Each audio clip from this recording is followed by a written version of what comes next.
வணக்கங்க. இன்றைக்கி எல்லாருக்கும் பிடிச்ச ரவா இட்லி எப்படி செய்யறது அப்படின்னு பார்க்கலாம். அதுக்கு ஒரு கடாய் அடுப்பில் வச்சு தாளிக்கிறதுக்கு தேவையான எண்ணெயை ஊற்றிக்கலாம். கடுகு ஒரு ஸ்பூன், சீரகம் ஒரு ஸ்பூன், உளுத்தம்பருப்பு ஒரு ஸ்பூன், கடலைப்பருப்பு ஒரு ஸ்பூன் எல்லாம் நல்லா பொரியட்டும்.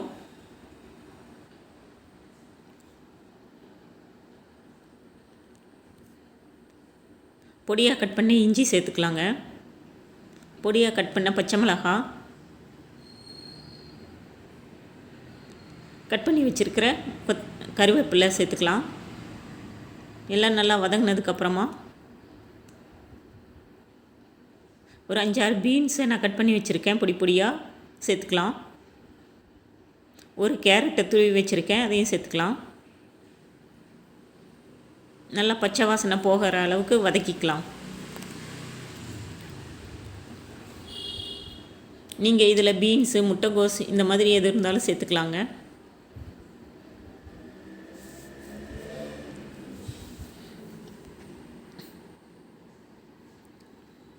நான் இப்போது 2 கப்பு ரவா இட்லி ரவா எடுத்து வச்சுருக்கேன்.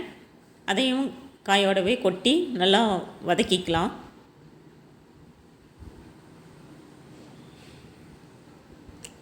நார்மல் உப்புமா ரவா இல்லைங்க, இது ரவா இட்லி ரவா.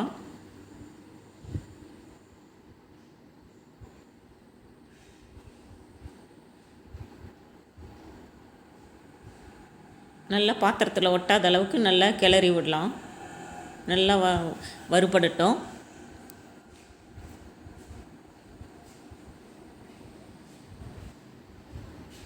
இப்போ அதை வேறு ஒரு பாத்திரத்தில் மாற்றிக்கலாம்.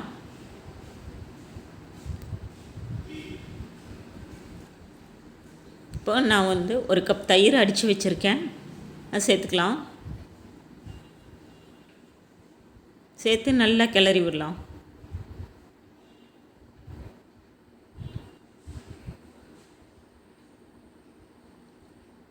ரொம்ப புளிச்ச தயிராக இருக்கக்கூடாதுங்க, ஓரளவுக்கு புளிப்பாக இருந்தால் ஓகே. நல்லா கலந்து விட்டுட்டு தேவையான அளவு தண்ணி சேர்த்துக்கலாம்.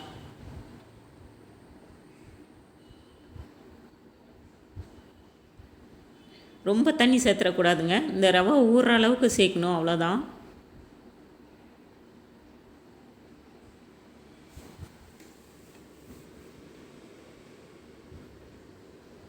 நல்லா கலந்து விட்டுறலாம். பாருங்கள், இந்த கன்சிஸ்டன்சி இருந்தால் போதும். இப்போ தேவையான அளவு உப்பு சேர்த்துக்கலாம். ஒரு ஈனோ சேர்த்துக்கலாங்க. ஈனோ இல்லைன்னாக்க பேக்கிங் சோடா சேர்த்துக்கலாம்.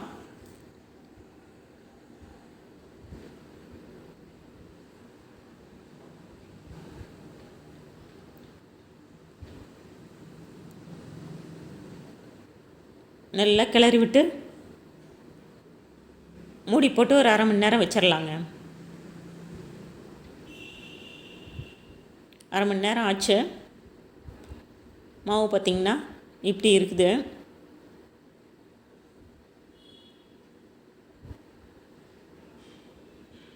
நான் இட்லி பிளேட்டில் ஆயில் தடவி வச்சுருக்கேன். ஏற்கனவே முந்திரி பருப்பு நான் நெய்யில் வறுத்து வச்சுருக்கேங்க, அதை டெக்கரேஷனுக்காக இப்படி வச்சுக்கலாம்.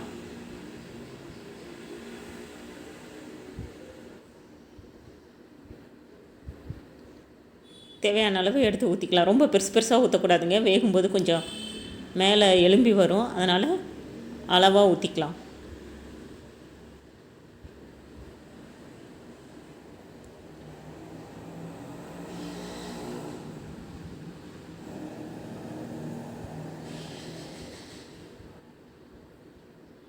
இப்போது நம்ம ஆவியில் வேக வச்சு எடுத்துகிட்டு வந்துடலாங்க. இட்லி வேகிற மாதிரியே தான், ஒரு 10 நிமிஷம் வெந்தால் போதும். இப்போ பார்த்திங்கன்னா ரவா இட்லி ரெடி ஆயிடுச்சு. இப்போ ஒரு பிளேட்டில் சூடாக சர்வ் பண்ணலாம்.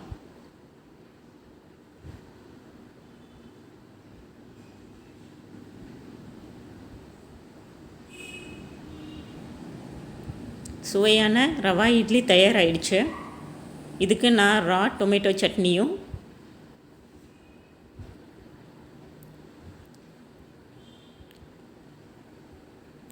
வேர்க்கடலை சட்னியும் வச்சுருக்கேங்க. நீங்கள் தேங்காய் சட்னி, சாம்பார் இப்படி எது கூட வேணாலும் சாப்பிட்லாங்க. இந்த வீடியோ பிடிச்சிருந்ததுன்னா லைக் பண்ணுங்கள், ஷேர் பண்ணுங்கள், சப்ஸ்கிரைப் பண்ணுங்கள். நீங்களும் இதே மாதிரி செஞ்சு பாருங்கள்.